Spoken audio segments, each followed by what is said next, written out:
Film fans of YouTube, hello and welcome back to the channel. I am Josh, your movie apprentice, and today I am looking at Tarot. Directed by Halberg and Spenser Cohen, and starring Harriet, Slater, Jacob, Batalon, and Avantika. The film follows a group of dumb friends that get a reading from a tarot deck, despite the warnings that it is unlucky to read from someone else's deck.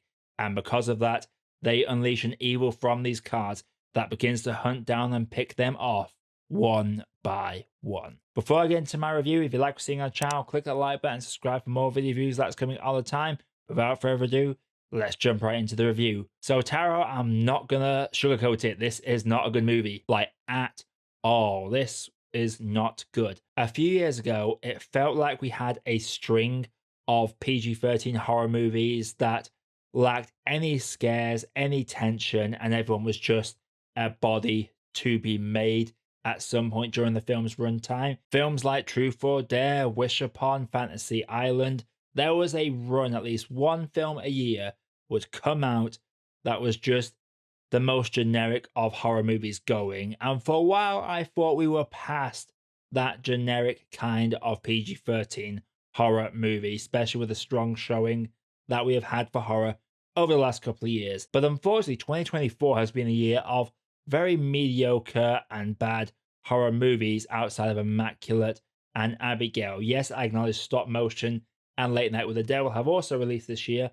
but for me, they were last year movies due to film festival commitments. So in terms of general theatrical releases that I'm seeing for the first time this year, it's been a bad one. And Tarot just shows how not to make a horror movie. The only real good thing I can say about Tarot is that the actual creature designs from the tarot cards are really good. The way that the film brings these sinister pictures from the deck to life for the big climactic moments, that is really good. And I also really enjoyed the magician scene, especially just for how it built itself up. But unfortunately, for the most part, these creature designs, the sinister nature to them, is thoroughly wasted on Tarot. This felt like just throw 7 friends into a movie and have them killed off, but there is nothing over the top about it. With films that tease a slow death for somebody, you want them to fully commit to it. And whilst there is a little bit of blood, I guess, there is a lack of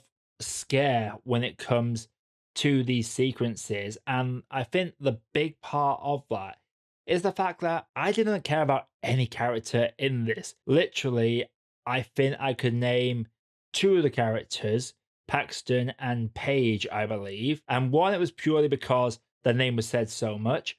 And the other one was because it was Jacob Batalon from the recent Spider-Man movies. There's just nothing to be liked about these characters. We see them at a campfire to start off with.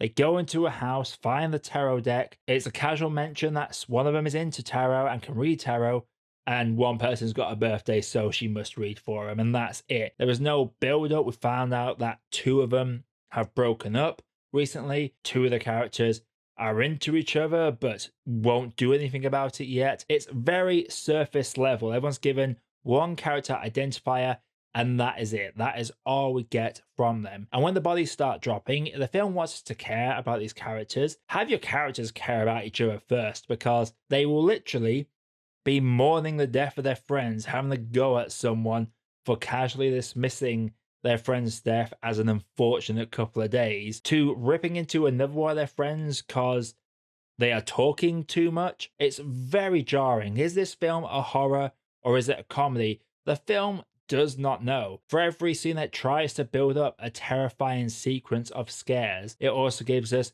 an over-the-top comedy routine. I feel like Jacob Batalon was in a different movie to this. Whilst everyone else camps it up a little, he fully commits to camping it up. He's the most enjoyable part of the movie, but he also detracts from the horror of the movie. And the way that the film leads to some deaths and some kills is rather dumb. We get the classic everyone must stick together, but one person splits off. And it makes no sense how they get cut off with it's all 3 of them in camera. Then suddenly there's only 2 of them in camera and one of them there. There's no sense of geography of where they are or how they possibly lost each other. And the fact that they make little to no effort to save each other, There is literally a death where someone is about to be killed. Someone's been running after him the whole time to save him. And the moment when push comes to shove to go save him, they stop until it's too late to do anything. Then they kick into action after it's too late. And there is one character that survives in the stupidest way. The stupidest way. I was giving the film a tiny bit of credit. I was thinking, because they made a big thing about the words that our tarot reader does to set things in motion, and how they almost offer clues on how to avoid the bad outcome. So I genuinely thought maybe they're going to twist it around and show that because it's one person listened to the advice to go against the bad fate that was being predicted for him, then that might have given the film a few more points. But no, it is the stupidest way